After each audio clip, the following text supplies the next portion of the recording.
You're listening to an Airwave Media Podcast. What does Sputnik have to do with student loans? How did a set of trembling hands end the Soviet Union? How did inflation kill moon bases? And how did a former president decide to run for a second non-consecutive term? These are among the topics we deal with on the My History Can Beat Up Your Politics podcast. We tell stories of history that relate to today's news events. Give a listen.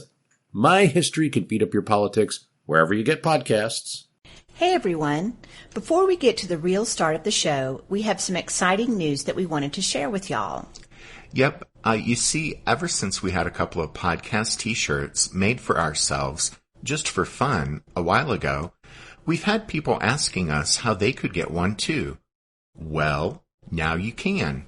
We've partnered with an online marketplace called TeePublic to sell podcast t-shirts and other merchandise.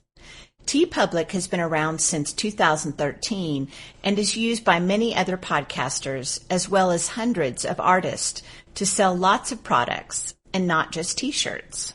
But also sweatshirts, coffee mugs, stickers, notebooks.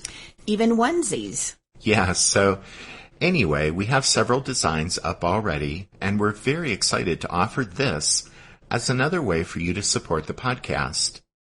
We've already posted links to our TeePublic storefront on Twitter and Facebook and on the podcast website. So as soon as you're done listening to this show, you can head over there and check out that podcast stuff.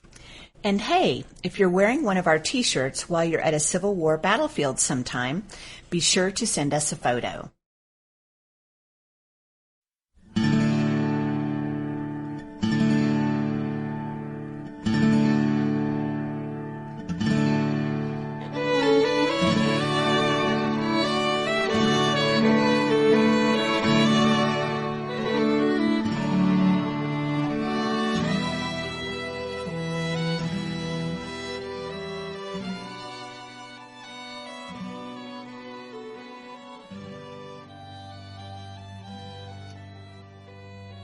Hey everyone, welcome to episode number 281 of our Civil War podcast.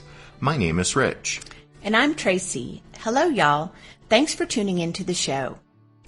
As you guys will recall, in the last episode, Ulysses S. Grant had been advancing down the line of the Mississippi Central Railroad toward the Mississippi state capital of Jackson, threatening the Confederates' line of communication and supply with their position over at Vicksburg on the Mississippi River. That's a lot of times to say the word Mississippi in one sentence. It was, but, there was no getting around it. Okay. So anyway, as y'all know from listening to the last show, Grant's advance was derailed when a Confederate cavalry raid led by Earl Van Dorn destroyed the Federal supply depot at Holly Springs. More Confederate cavalry, led by Nathan Bedford Forrest, had also wreaked havoc on Grant's supply lines in western Tennessee, which made it impossible for the Federals to quickly restock the depot at Holly Springs. And so, with his logistics in disarray due to the rebel cavalry raids, Grant decided to withdraw from northern Mississippi. Meanwhile, though, the other part of Grant's two-pronged defensive was already underway, as William Tecumseh Sherman took another Federal force down the Mississippi River from Memphis. And Grant, unfortunately, had no way to get word to Sherman and recall him. This was bad, because with Grant withdrawing and no longer a threat, the Confederate commander, John C. Pemberton, was free to shift his forces to meet another threat from another direction. What happened next was summed up tersely by Grant in his memoirs when he said, quote, "Pemberton got back to Vicksburg before Sherman got there."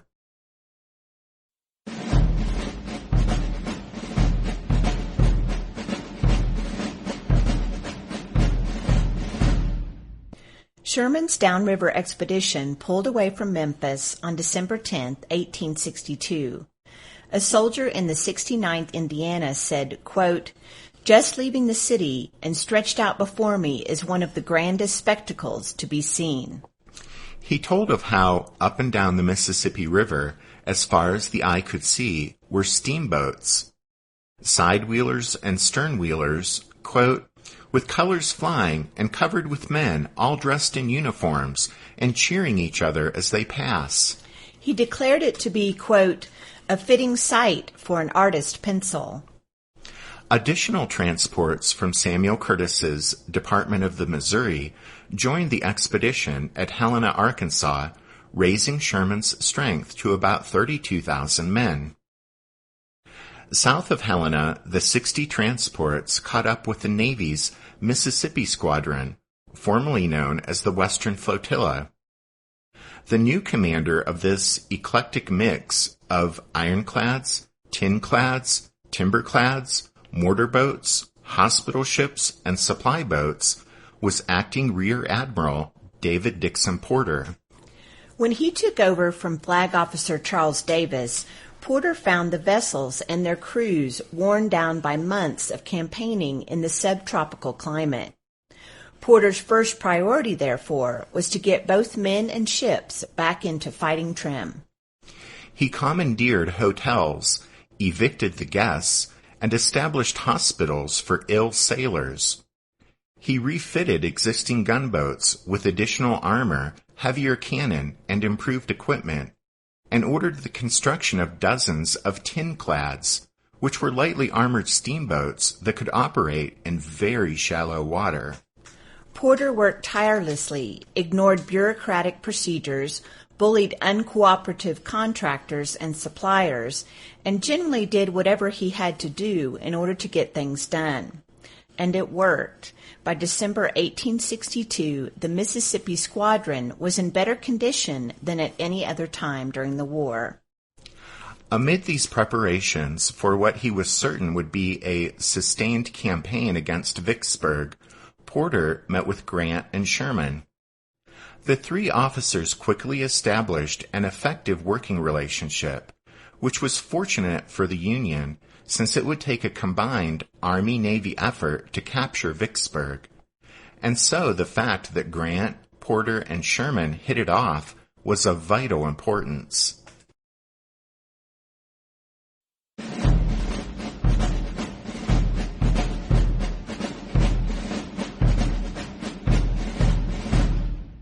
When Sherman asked Porter to explore the Yazoo River and locate a suitable landing site for the Army near Haines Bluff, the admiral was agreeable. And so on December 12th, Captain Henry Walk sent a small flotilla up the Yazoo in search of mines and other obstructions.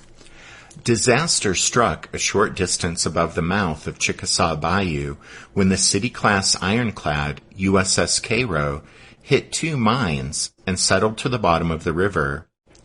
No lives were lost, but the operation was called off, and the rest of the flotilla withdrew downstream to the Mississippi River. Walk's unsuccessful reconnaissance in force was an unpromising start to Sherman's expedition. Not only did it cost Porter one of his trusty turtles, but it also alerted the Confederates to the fact that the Yankees were interested in the Yazoo. A week after the loss of Cairo, Sherman was on his way down the Mississippi River with half of the Army of the Tennessee. His state of mind is something of a mystery. After all, Sherman knew of Van Dorn's raid on Holly Springs and must have realized Grant's overland movement had suffered a serious, perhaps even fatal, logistical setback. But Sherman proceeded as if Grant would continue to advance down the Mississippi Central Railroad and fix Pemberton in place at Grenada as planned. He also assumed that the rebel commander was unaware of the hastily mounted amphibious expedition. Sherman, however, was wrong on both counts. Between December 21st and 24th, Pemberton received repeated warnings that a large Union Army-Navy force was moving down the Mississippi, but he didn't know where the attack would come. That critical information arrived at the last possible moment and in the most dramatic way imaginable. That's because as darkness fell on Christmas Eve, a Confederate Army telegrapher named L.L. Daniel stood atop a levee near Lake Providence, Louisiana, and watched a massive convoy churn down the Mississippi past his position. The vessels were steaming in column with their running lights aglow and were obviously headed for Vicksburg, just 60 miles downstream. Daniel rushed to his telegraph station. Minutes later, the news reached Philip H. Fall, another Army telegraph operator, who was stationed at DeSoto Point, across from Vicksburg. Fall commandeered a rowboat and braved strong winds and choppy water to cross the river in the darkness. After reaching Vicksburg, Fall burst into Dr. William Balfour's splendid hilltop home, where a Christmas Eve ball, attended by Brigadier General Martin Smith and many of his officers, was in progress. Remember, Smith was the engineer in charge of Vicksburg's defenses. Upon being told of the sighting, Smith informed the crowd, "This ball is at an end. The enemy are coming down the river." Partygoers gathered up their hats and coats and hurried out into the night, civilians to their homes, officers to their posts. On Christmas Day, the Union Armada tied up along the Louisiana shore west of DeSoto Point and landed elements of Brigadier General Andrew Smith's and Brigadier General Morgan Smith's divisions. The Federals marched inland and wrecked a section of the Vicksburg, Shreveport, and Texas Railroad that ran between Vicksburg and Monroe, Louisiana. While this expedition was in progress, Sherman received the bad news that the Yazoo River was mined above the mouth of Chickasaw Bayou. That meant a landing at Haynes Bluff was no longer possible. Disappointed at this unexpected development, Sherman nevertheless was determined to press ahead with his original plan and put his troops ashore on high ground somewhere north of Vicksburg. Now, the most likely place for a landing and attack was the Walnut Hills, a section of the escarpment located between Haynes Bluff and Vicksburg. With Sherman having made his decision, the Union Armada pulled away from DeSoto Point on December 26th and turned into the Yazoo.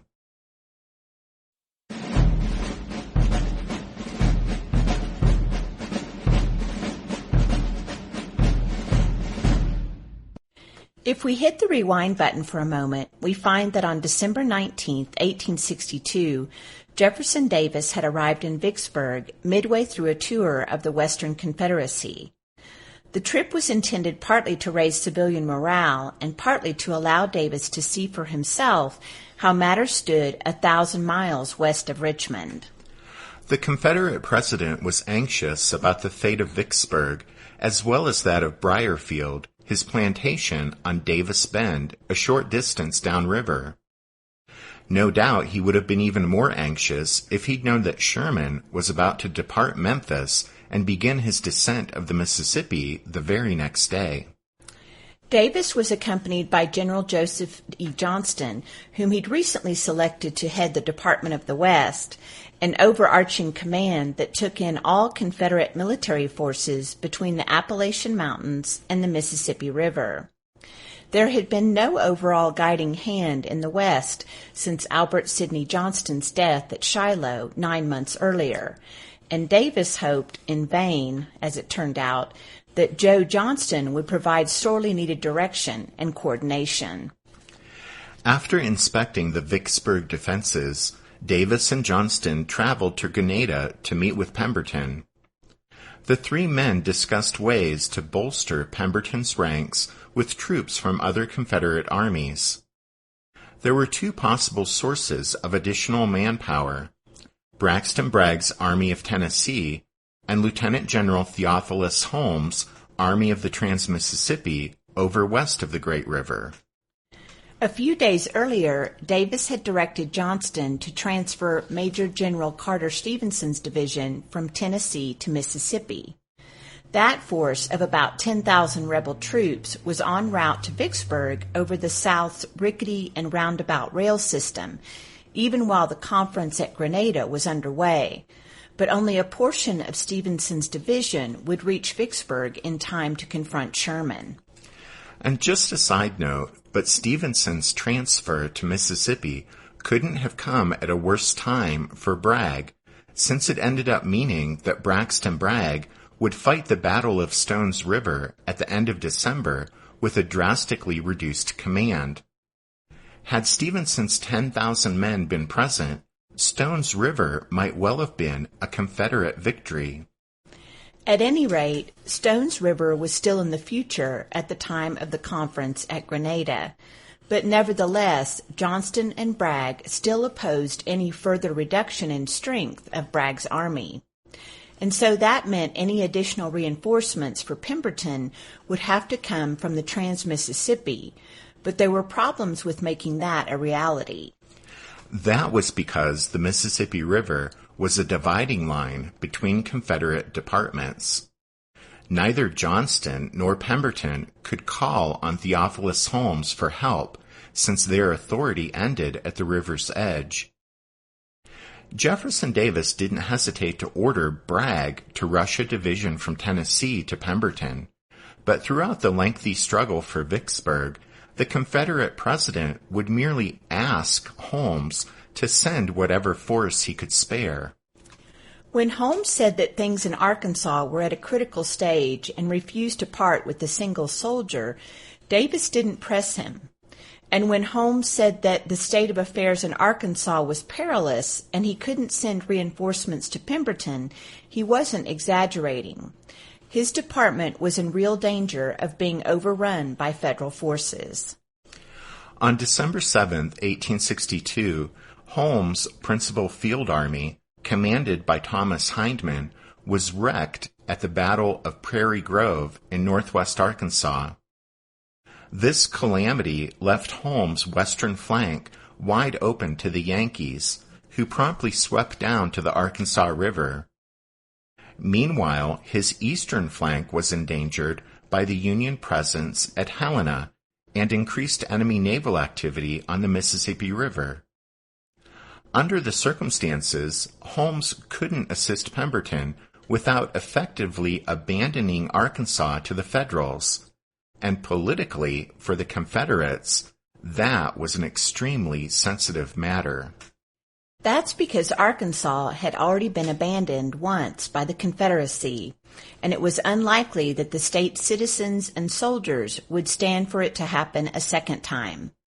You see, in April 1862, following the Confederate defeat at Pea Ridge, Van Dorn had moved his army from Arkansas across the river to Mississippi to join the Confederate troop concentration prior to the Battle of Shiloh. Van Dorn and his troops actually missed the battle, but at any rate, acting under his own authority, Van Dorn took with him all the arms, munitions, machinery, stores, wagons, animals, and steamboats he could lay his hands on in Arkansas, Missouri, northern Louisiana, and the Indian Territory. Political leaders in every corner of the Confederate Trans-Mississippi raised a howl of outrage. Nowhere was public confidence more deeply shaken than in Arkansas, where Governor Henry Rector threatened to secede from the Confederacy unless his state was defended. And so the new Confederate Department of the Trans-Mississippi was created.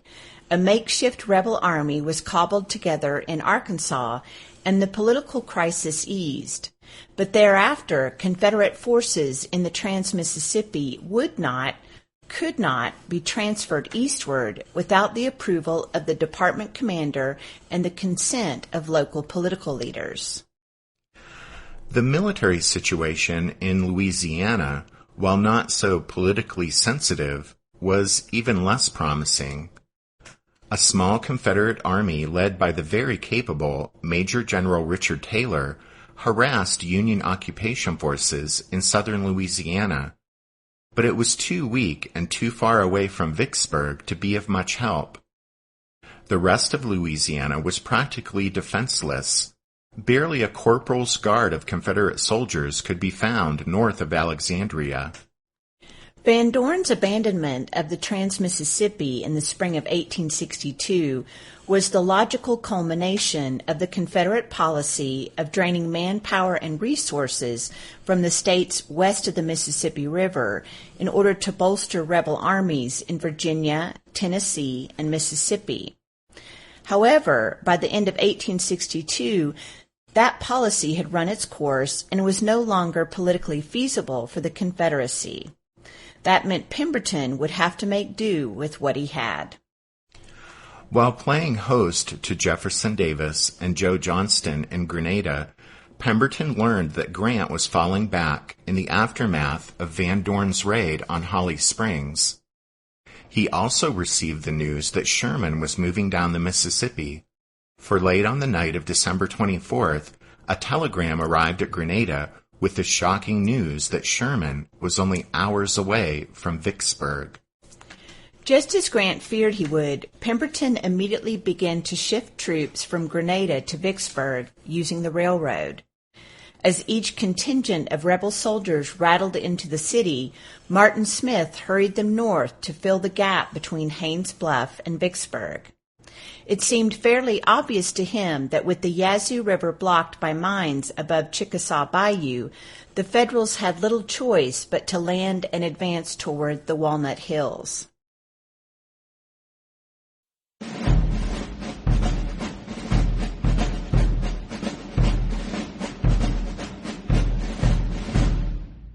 Did archaeologists discover Noah's Ark? Is the rapture coming as soon as the Euphrates River dries up? Does the Bible condemn abortion? Don't you wish you had a trustworthy academic resource to help make sense of all of this?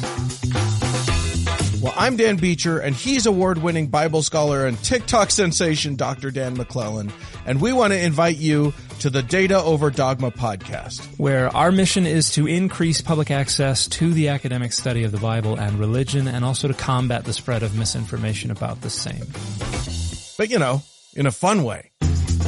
Every week we tackle fascinating topics. We go back to source materials in their original languages. And we interview top scholars in the field. So whether you're a devout believer, or you're just interested in a clear-eyed, deeply informed look at one of the most influential books of all time, we think you're going to love the Data Over Dogma podcast. Wherever you subscribe to awesome shows. What's something you learned in history class that you feel wasn't the whole truth? Better yet, what's something you didn't learn at all that was omitted completely? That's what I like to call redacted history. I believe that all history, no matter how good or bad, needs to be told. There are wars, massacres, battles, and entire historical events that are just not in our school's history books. Have you ever heard of Mary Bowser? I didn't think so. My name is Andre White, the host of the Redacted History Podcast, the place where history's forgotten events, heroes, and villains get their story told, one episode at a time. So come huddle around the campfire with me and get ready to hear the stories that you were robbed of. And get comfortable. We're going to be here a while. The Redacted History Podcast. Real history never dies. Stream the Redacted History Podcast on Apple Podcasts, Spotify, or wherever else you get your podcasts. Sherman's decision to strike at the Walnut Hills instead of Haines Bluff probably was the correct one, but every course of action open to him was fraught with immense difficulties. The land along the lower Yazoo River was wooded, low, and usually wet. In the mid-19th century, it was laced by meandering streams and dotted with bogs and shallow ponds. Clearings were few and far between. Put simply, it was a bad place to maneuver troops or fight a battle. Sherman had hoped to steam up the Yazoo, land his army at the foot of Haines Bluff, and quickly seize the high ground from the few rebel defenders. But an attack against the Walnut Hills was an altogether different proposition.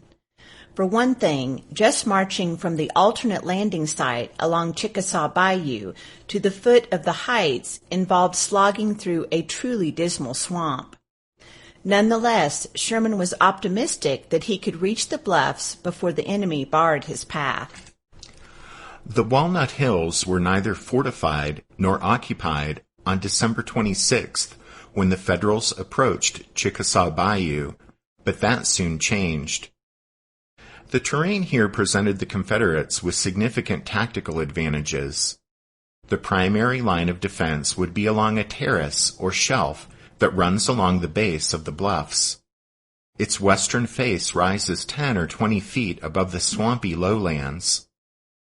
The upper portion of Chickasaw Bayou meanders directly below the terrace for much of its length. This combination of a natural parapet and moat formed an almost insurmountable barrier to an attacking force. Running along the terrace and atop the bluffs were two parallel roads that connected Vicksburg and Haynes Bluff. These roads permitted the Confederate defenders to move laterally to any threatened point along the escarpment. When all of this is taken into account, you can only say that Sherman would have had to search long and hard to find a less promising spot to make an assault.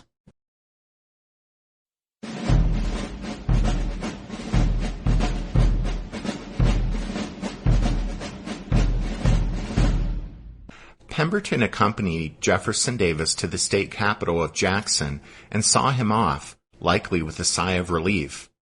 Then he continued on to Vicksburg, where he demonstrated his peculiar hands-off style of command. Pemberton permitted Martin Smith to remain in overall command of the rapidly unfolding tactical situation. However, Smith knew his limitations and so assigned responsibility for defense of the Walnut Hills to Brigadier General Stephen D. Lee, a West Point graduate recently transferred from the Army of Northern Virginia. Lee had fewer than 3,000 men on December 26th, but over the next 3 days, troops trickled in by rail from Pemberton's main force at Grenada and Bragg's army in Tennessee. By the time Sherman launched his final assault on December 29th, the Confederate defenders numbered about 6,000 men. Lee immediately put his troops to work clearing fields of fire and constructing rifle pits, trenches, and artillery redoubts to cover the most likely avenues of approach. To buy as much time as possible, he sent a substantial force down into the bottomlands to harass and delay the Federals. Between December 26th and 28th, Sherman's 32,000 Federal troops disembarked from their transports and slowly pushed through the swampy bottomlands toward the Walnut Hills. Skirmishes, some approaching the intensity of small battles, erupted with increasing frequency as the Yankees forced the Confederates back. The leading Union regiments were only a few hundred yards from the main rebel fortifications by nightfall on December 28th. Sherman ordered a general attack for the next day. Brigadier General George Morgan, a senior Federal division commander, was dismayed at the obstructed approaches to the Confederate position and the existence of only a single rickety bridge across Chickasaw Bayou. However, when he expressed his doubts about the wisdom of a head-on attack, Sherman snapped that, quote, "We will lose 5,000 men taking Vicksburg, and may as well lose them here as anywhere else." Well, that was an unfortunate remark that would haunt Sherman, who all too often said or wrote exactly what he was thinking. In the end, Morgan gave the order to go forward, though under protest. He was not the only Federal officer who was appalled by what was about to happen. Colonel John de Courcy asked, "General, do I understand that you are about to order an assault?" When Morgan said yes, de Courcy, giving voice to his doubts, said, "My poor brigade." After an artillery bombardment that had little effect on the entrenched rebel defenders, the Federal infantry advanced just before noon on December 29th. The fighting was most severe on the Union left, where parts of 3 brigades led by Brigadier Generals Frank Blair and John Thayer and Colonel de Courcy struggled across Chickasaw Bayou and established a shallow bridgehead at the base of the terrace. One regiment, Colonel James Williamson's 4th Iowa actually managed to capture an outlying section of the Confederate earthworks, but the Federals eventually were driven back across the bayou. Morgan watched helplessly as his men were, quote, mowed down by a storm of shells, grape and canister, and Minnie balls, which swept our front like a hurricane of fire. The assault, he later wrote, quote, was as valiant as it was hopeless. As for De Courcy, his premonition of disaster was correct. His brigade suffered by far the heaviest casualties among the attackers. A short distance to the right, a force made up of Colonel Daniel Lindsay's and Colonel Lionel Sheldon's brigades of Federals approached Chickasaw Bayou, but didn't attempt to cross. The Yankees traded musket fire with the entrenched Confederates for a time, then withdrew into the dense woods that covered the bottomlands.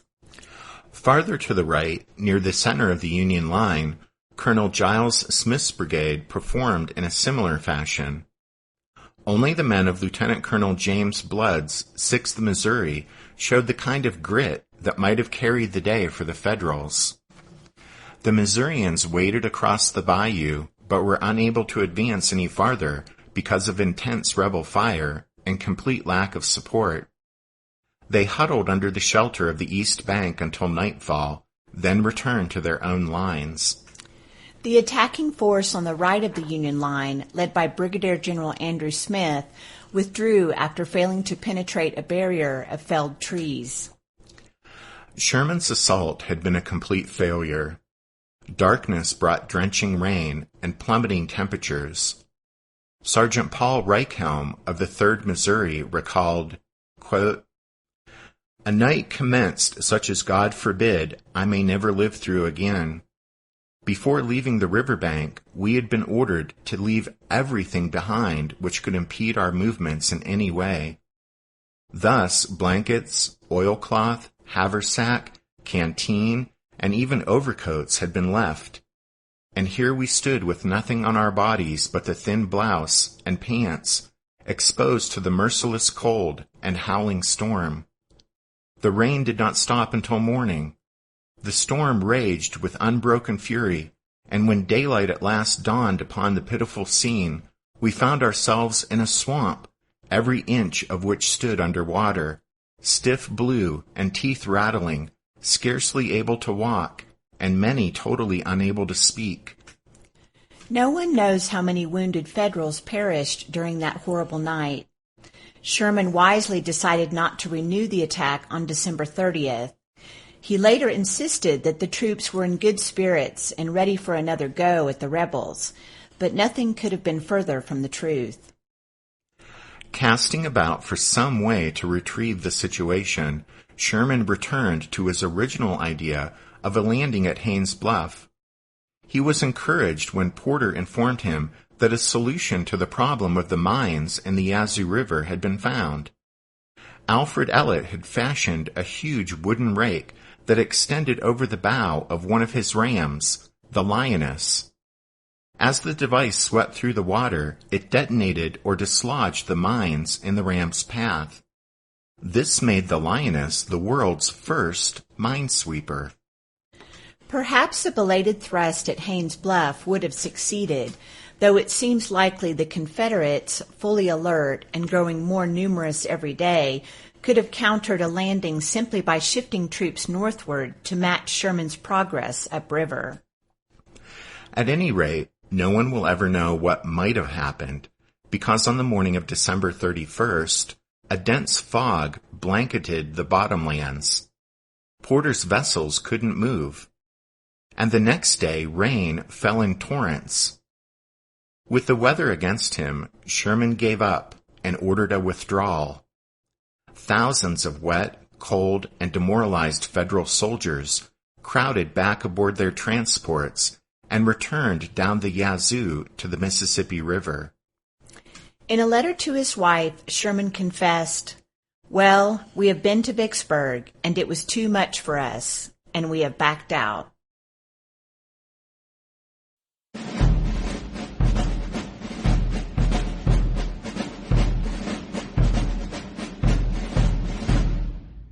The clash along the muddy banks of Chickasaw Bayou was a costly affair. The butcher's bill for the Federals was 208 men killed, 1,005 wounded, and 563 missing, for a total of 1,776 casualties. 80% of those casualties, 1,439 men, fell in the assault on December 29th, and most of them belonged to Morgan's division, especially De Courcy's brigade. Confederate losses were far, far lower, just 187 killed, wounded, and missing. Sherman, of course, deserved most of the blame for the Union defeat. Somehow, despite evidence to the contrary, he convinced himself that Grant was continuing to advance on Pemberton at Grenada. And after rushing away from Memphis and tearing down the Mississippi, Sherman inexplicably shifted into a more measured mode of operations upon reaching Vicksburg. He wasted a day before entering the Yazoo, then allowed several more days to slip away while his men floundered around in the swamps. The attack, when it finally got underway, was a poorly organized frontal assault that had no realistic chance of success. Sherman may not have lost 5,000 men at Chickasaw Bayou, but it wasn't for lack of effort. The Federal repulse at Chickasaw Bayou was a dismal end to Sherman's first independent command and to Grant's hopes for a quick knockout blow against Vicksburg. Sherman didn't duck responsibility for the debacle, at least not immediately. He summed up the operation to Halleck by saying, "I reached Vicksburg at the time appointed, landed, assaulted, and failed." However, in his post-war memoirs, Sherman attempted to shift much of the blame for the defeat at Chickasaw Bayou to his subordinates, particularly George Morgan. The Confederates, naturally, were overjoyed at the outcome of the battle. Nearly everyone on the rebel side performed capably. Pemberton acted decisively to shift troops to meet the threat to Vicksburg. Smith hurried men to the right spot once they arrived. Lee handled the tactical situation admirably, and regimental commanders demonstrated pluck and initiative. The only negative aspect of the Confederate victory was that it focused Pemberton's attention on the area north of Vicksburg and confirmed his belief that a static defense, that is, the strategy of manning fixed defensive positions, was the correct approach to holding the place.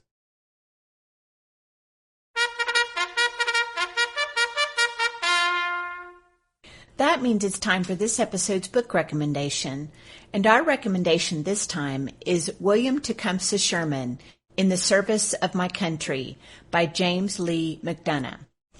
We haven't really talked about Sherman's life in much detail on the podcast yet, but if you want to learn more about the life of a fascinating man who will end up being one of the major figures in the Civil War, then this is one of the biographies we'd recommend. You can find a list of all of our book recommendations if you head over to the podcast website at www.civilwarpodcast.org. Also at the website, you can find links to the show's Twitter feed and to our Facebook page and to our TeePublic storefront and to Patreon. And speaking of Patreon, but just yesterday we released members episode number 88 for the folks in the Strawfoot Brigade. It's the first episode in what will be an extended look at the Holly Springs raid.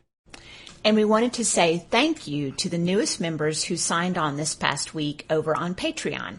So thank you to Anthony, Rose, John, and Eric, Michael, Sean, Paul, Susan, and James, Lark and Mike, and Clayton, Douglas, Jeremy, and John C., John D., and last but not least, George.